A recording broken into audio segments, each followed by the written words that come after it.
Okay, everybody, we back in here. Another week in the Premier League means another video coming your way. So let's get started. I wanted to start today actually with the Friday game. Chelsea away to West Ham. I know I already made a separate video speaking on it, but I guess I would just give a couple thoughts quickly. West Ham again looked dire. Really no juice going forward. I know they had that wonder goal by Bukayo off the giveaway from Esteval, but they just look devoid of ideas. Athleticism in the midfield is lacking with Souček and Ward-Prowse. It's looking like Graham Potter is going to win the sack race. Sad for him to say.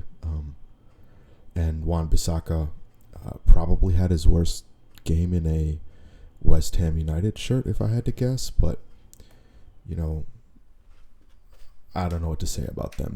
They're almost certainly finishing in the bottom five, if not getting relegated, from what it looks like through the first 2 weeks. I know Chelsea are a step up in quality from what they faced last week in Sunderland, but they were beaten handedly against Sunderland last week 3-0, and they didn't even get a goal in that game, so I don't know what's going on with them. As for Chelsea, Cole Palmer getting injured in the warm-up switched things around from them. I think they may have had the idea of actually playing him on the right.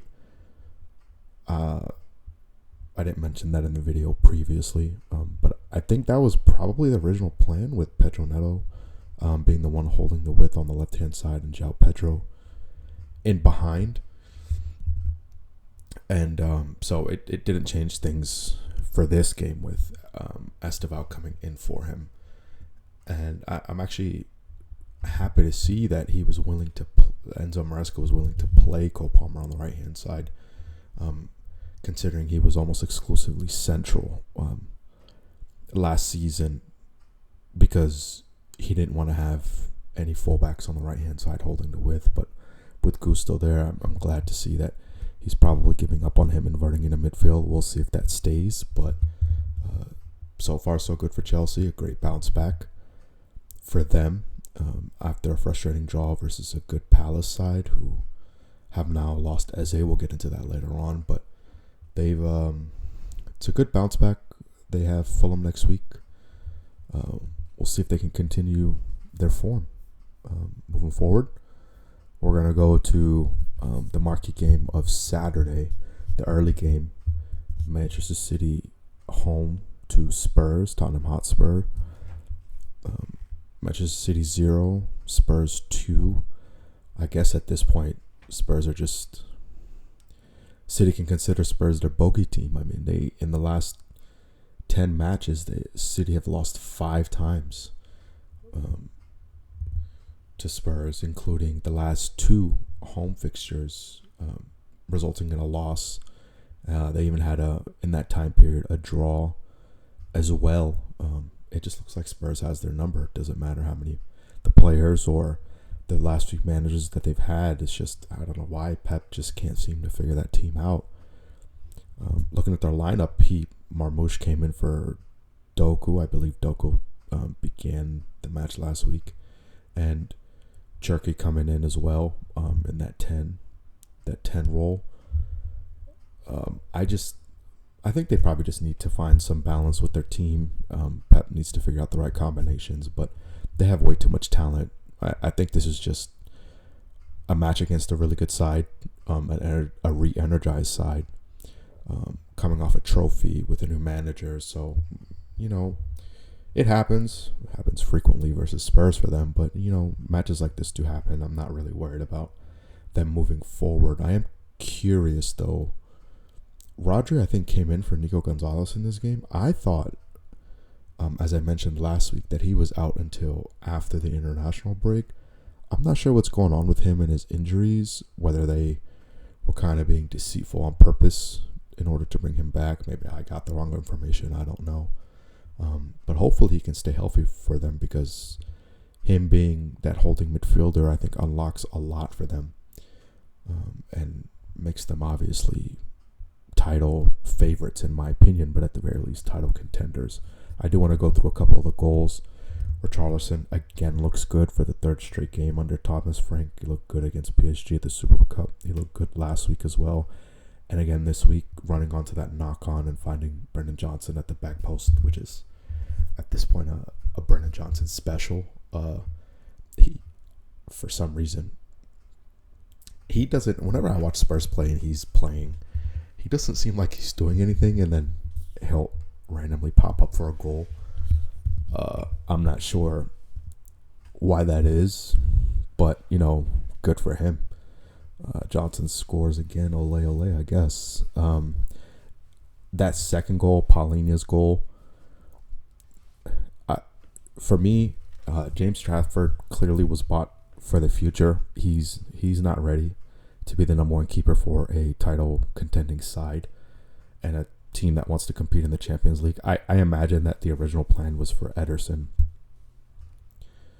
to see out his contract as the number one, just because he's so comfortable with what Pep wants, and he's probably even, though shot stopping may be a little suspect and all of that, traditional goalkeeping roles, as a ball player, he's still probably the best in the world. So I think that was probably the original intent by him, but offers from outside, from I think Saudi and Turkey, I believe. He was linked to Galatasaray. Doesn't seem like it seems like he wants to go. So I think that's probably why Trafford is beginning the season as the number one, to see if he can handle it. Looks like they don't really trust Ortega, if he's still even at the club. I'm not sure, but I saw today that I think Fabrizio Romano tweeted that Gigi Donnarumma has agreed to personal terms with City, and they're just ironing out the fee between the clubs, between PSG and Man City, and that seems like it's a good stopgap. Stopgap. Donnarumma was probably in his late 20s, like 27 or something like that. So I don't know how much of a stopgap it is. He can't really play with this. He's not very well. I guess, what is the right word? He can't play with his feet, basically, is what I'm trying to get at.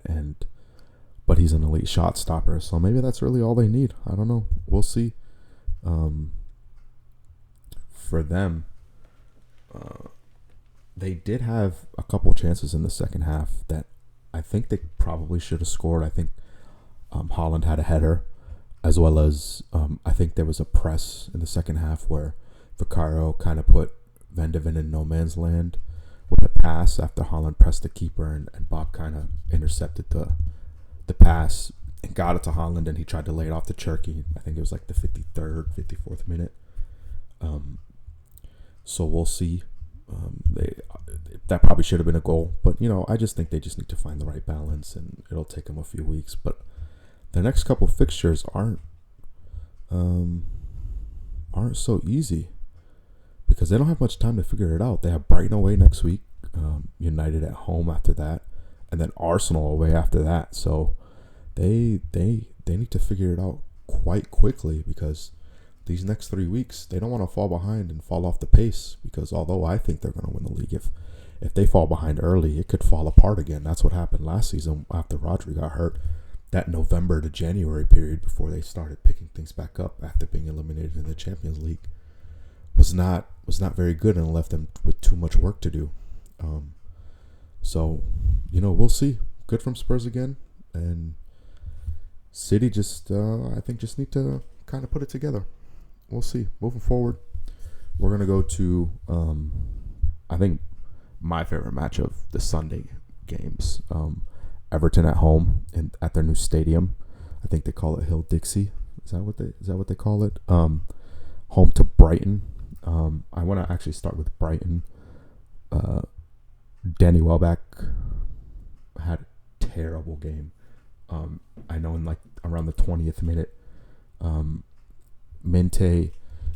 Mente, who had a better game, I thought today. I think I mentioned last week I didn't think he played very well. Today I thought he was the only bright spot for Brighton.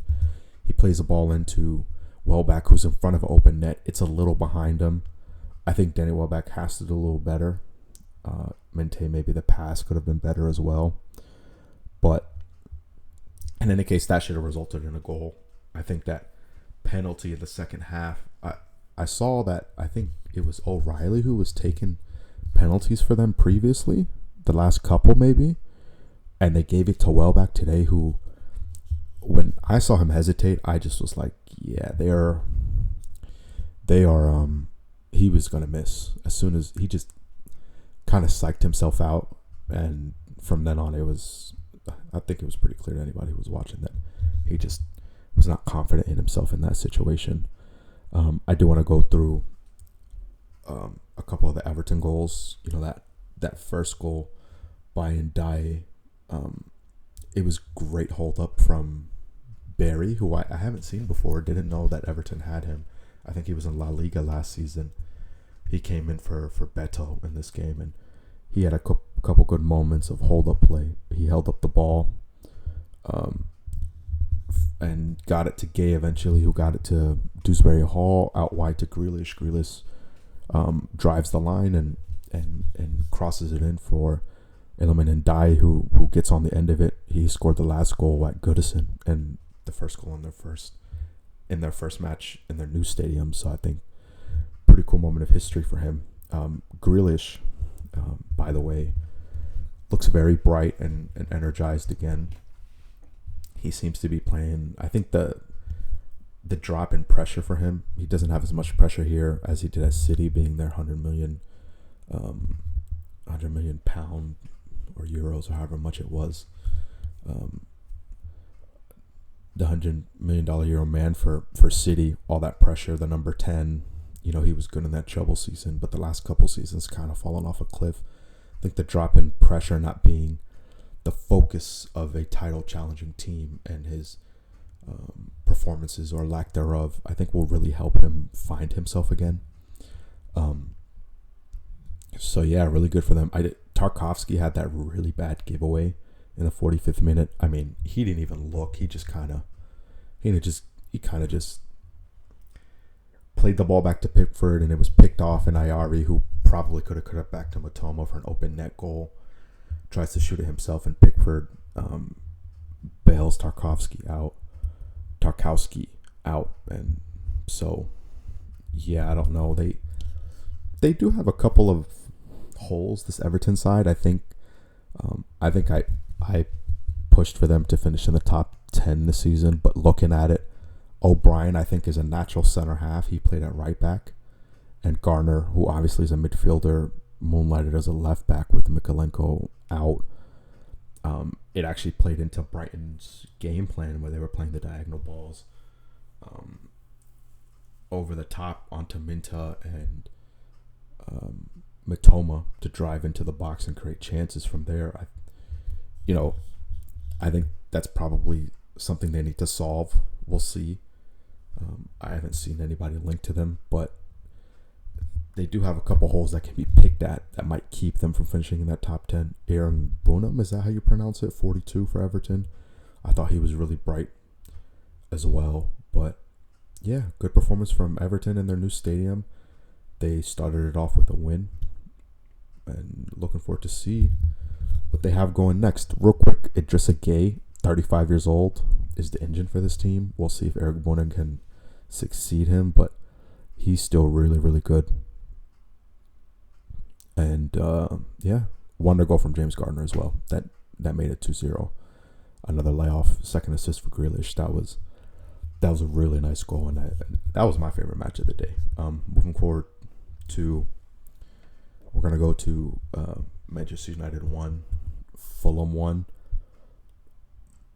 United started really bright.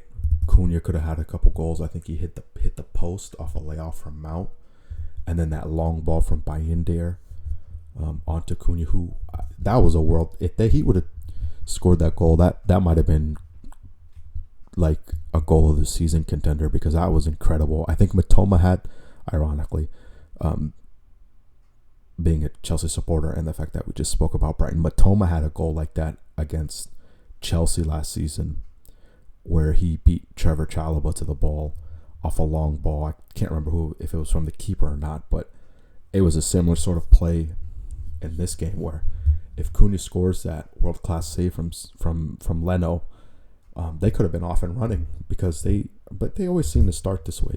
Manchester United, first 15-20 minutes, they look bright, and then once the game settles, they kind of fall back into like, I don't know, mediocrity. Like it was frustrating from them to watch. A couple of the key moments of the game, 38th minute, Calvin Bassey, I don't know what he was thinking, dragging Mount down for that in that corner.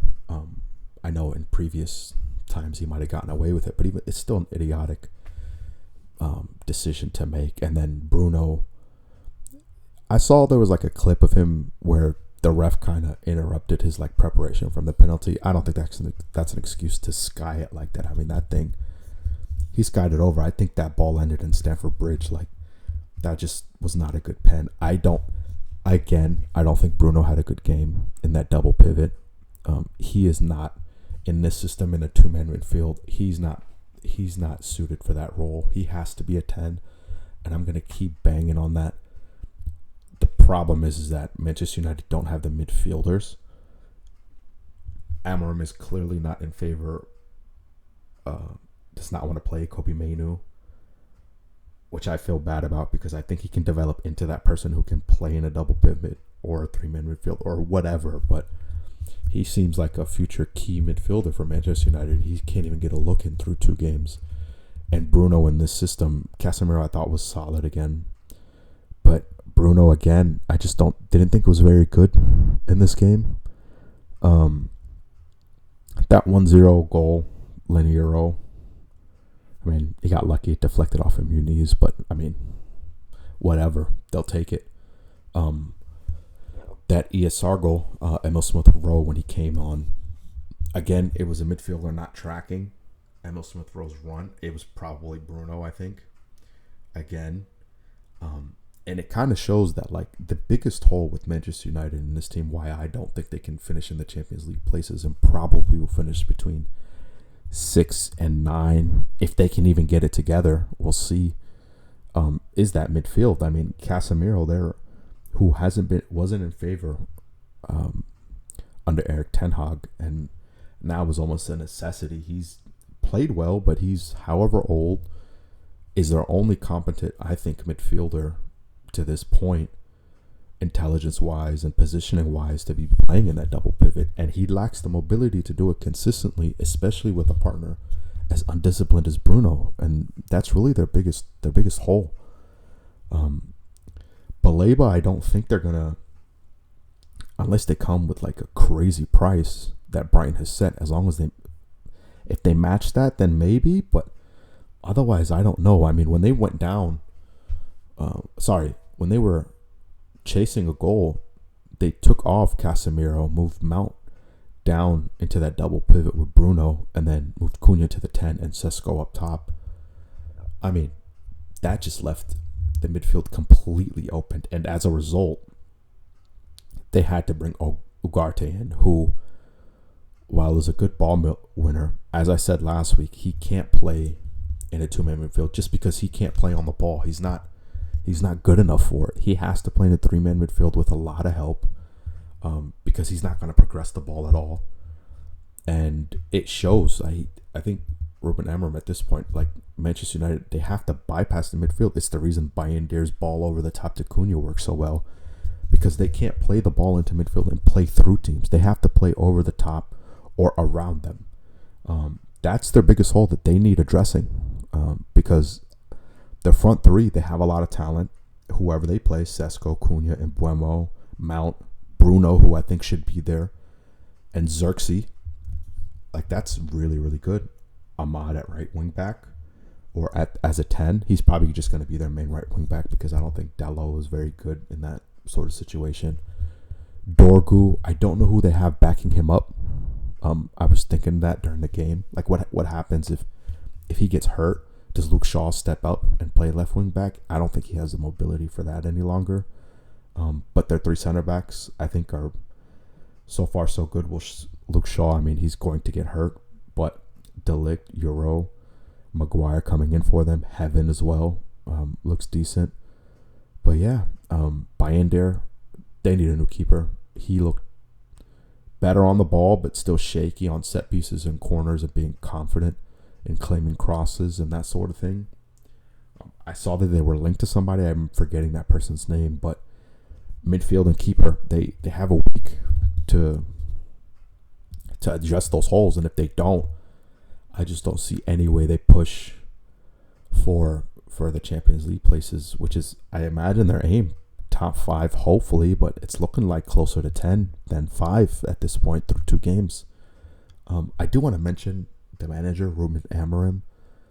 Is he so married to this 3 at the back that he, when chasing a goal, can't take a defender off and put a midfielder or an attacker on to help them?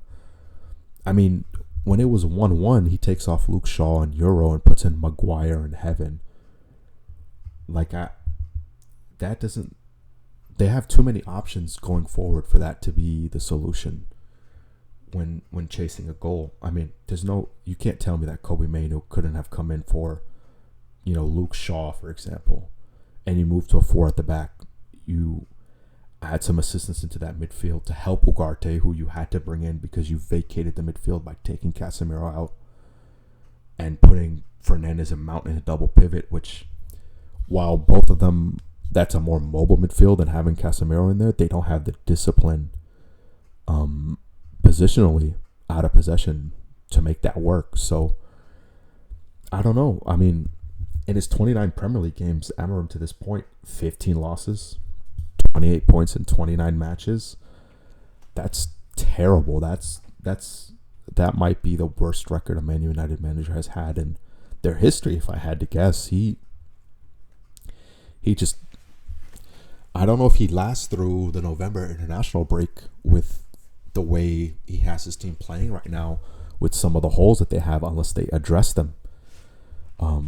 So we'll see. And, their schedule in the next few weeks does not get any easier. They have, I think, the EFL Cup midweek away. I forget against who. But after that, it goes Burnley at home, which hopefully they turn up and put in a great performance. But after that, it's Man City away and Chelsea at home. If they lose to Man City away and Chelsea at home, that becomes 3 losses if you include the Arsenal game in the last 5. A draw today, Burnley hopefully a win. I mean, that's not good enough, in my opinion, for him to keep his job. And I want him to succeed to a point as a Chelsea supporter, but I want to see the system work. It seems interesting to watch, but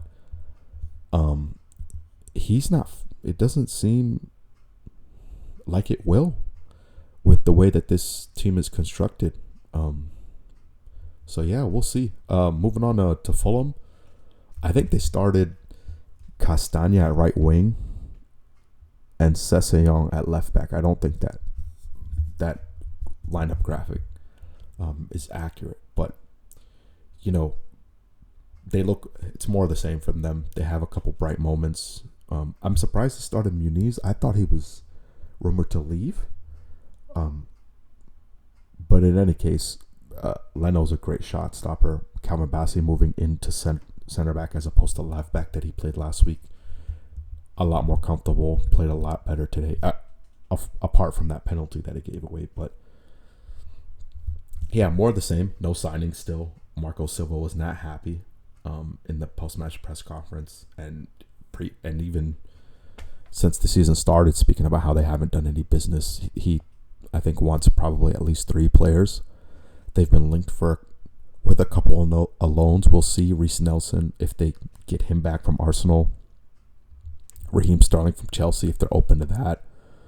Doesn't inspire much confidence for them to push for European places. They look like a mid-table team again, as I said last week. If it was me, and what I would add if I was in charge of the club, probably a winger and an attacking midfielder. Although they have, off the bench, they brought on Emil Smith-Rowe, they brought on Anthony Robinson, Harry Wilson, Jimenez. They have a good selection of players. I just don't think the level of talent rises high enough for them to push for players. So I don't know. We'll see. I do want to touch a little bit on some of the other games, so we're going to go through that real quick. Uh, we're gonna go to Bournemouth and Wolves. Wolves. The only real note I have on them is I saw that Toddy red card, and I thought it was hilarious that he argued it. He was already on a yellow, so even if he got a straight red for the challenge, because I think they were in on goal, Bournemouth, but he got a straight red for the challenge. I can't remember what type of challenge it was. In any case, he got a straight red, and even if it wasn't a straight red, he was already on a yellow. So I don't know, kind of idiotic from him. They, as I predicted, bottom 5 team, I think, in the league. We'll see moving forward for them. Burnley, Sunderland. Burnley, it's good to see them bounce back from that Spurs defeat. They looked bright today. It was a relegation 6-pointer. In all honesty, we'll see how that affects them come the end of the season. Burnley and Sunderland. Sunderland, I mean, after time will tell in the next few months whether that performance versus West Ham is just because it's the first match of the season and those are always weird, or because West Ham are dire and are just a terrible team, as proven through the first 2 weeks. But, we'll see if they can bounce back. I'm not sure. Not a good performance from them today. And speaking of not good performances, Aston Villa versus Brentford. I want to start with Brentford, actually. It's funny, they still have their set pieces to fall back on. Ironically, I think Keith Andrews was the set piece coach for Brentford before he took over as the head coach. But Aston Villa, they kind of just looked a little toothless today. One note is that I think Martinez started for them in goal after making a show of saying goodbye to the fans last match of the last season. I think he thought he had a move lined up. I still think there's low-key an opportunity if Manchester United wanted. I don't know who that person is they were linked with, but I think Martinez is an upgrade over what they have currently. But I think that the ship has kind of sailed. But, Villa, having let go of Jacob Ramsey for approximately £40 million to Newcastle, depending on add-ons, I mean, that clearly signals that they needed to sell in order to buy because of FFP. And Ramsey, representing pure profit, helps in that regard. I think missing out on Champions League in the last few weeks, the last season, really hurts their flexibility. I know their owners have money, but not being able to spend it kind of caps what they can probably achieve this season. They're looking like a Europa League finishers in terms of their place in the Premier League this season. In my opinion, I think their best route into the Champions League is probably winning the Europa League. Otherwise, I'm not sure that they have the consistency to maintain the level required in order to finish in those top 4 or 5 places, depending, come the end of the season. Quickly, moving forward to Arsenal and Leeds. Arsenal, I think a few of their fans, from what I've seen online, were frustrated with their first half performance, even though they went into the half up 2-0. Come second half, they obviously just are a much higher level team than Leeds, who showed a little bit of bright spots. They seem similar at a lower level. They seem similar to Fulham, to me, in my opinion, where they have a couple of bright moments. Tanaka, I believe his name is. Is that his name? I'm going to check. In midfield for Leeds, he looks like he's a Premier League player. Tanaka, him, 22. He looks like he's on a different... He's their best player, I think, from what I've seen in this match. And granted, this is only one match, so take it with a grain of salt. But to me, he looked like he belonged. I'm curious to see if their manager, Daniel Farke, is going to switch up their tactics. They tried to build out. They don't have the talent for it other than Tanaka, as I said, to do so effectively, especially that back four. Jadon Bogle on the right and Goodmanson on the left didn't really look comfortable on the ball. Nobody really did. They look comfortable just in transition with Nanto and Daniel James just down the line using their speed and athleticism to try to hit teams, try to hit Arsenal on the counter. That's where they look their brightest. They didn't look their brightest when Arsenal was pressing them high. And so, yeah, I don't know. We'll see. They looked as expected to me, although a little worse, shipping 5 against Arsenal. But, back to Arsenal. Good performance in the second half, but unfortunately, I think I'm going to make a specific video for this coming out on the next day on what they can do with Bukayo, Saka, and Martin Odegaard now out. Obviously, they introduced Eze to the fans in this game. Kai Havertz is out long term, it looks like, as well. Weirdly, I actually think I'll get into that in a separate video. Weirdly, I think they're actually set up kind of well to cope with Odegaard and Saka missing out, as long as it's not for months and months and months. But let's say Saka's out for 3 to 4 weeks, which I think is probably best case scenario for him. Odegaard, I have no idea. Looks like a shoulder knock or something. But in any case, I mean, they have Eze coming in. They can move Madueke to the right, which ironically leaves them light on the left again. But that's besides the point. I've already hammered that point home enough in a previous video. But weirdly, those two positions specifically with Nwaneri, and we'll see if Max Dowman gets a real chance in a more competitive game. But I think they're set up okay to kind of cope with those losses well, as long as it's for a few weeks. If it's for long term, like months and months and months, who knows? Hopefully, as they can come in and take over for Odegaard's role, if that is the case. Bukayo Saka is the best player going forward in attacking teams. So I don't know. We'll see. Crystal Palace, Nottingham Forest. I don't have much to say on this game. I didn't watch it. Just looked at the highlights, but it was good to see Callum Hudson-Odoi get on the score sheet. Him and Ndoye looked bright from what I saw in the highlights. It looks like Nuno is angling to maybe get fired. I don't think he wants to resign because of the compensation, but he doesn't look happy with the team, and not with the team, but with the owner and his relationship with the board and everything, and vice versa. That guy, I forget his name, he just seems like a guy who doesn't take any nonsense from anybody. So we'll see how that plays. In terms of Palace, they started Deveni, I think, in the 10 role in place of Eze, who obviously moved on.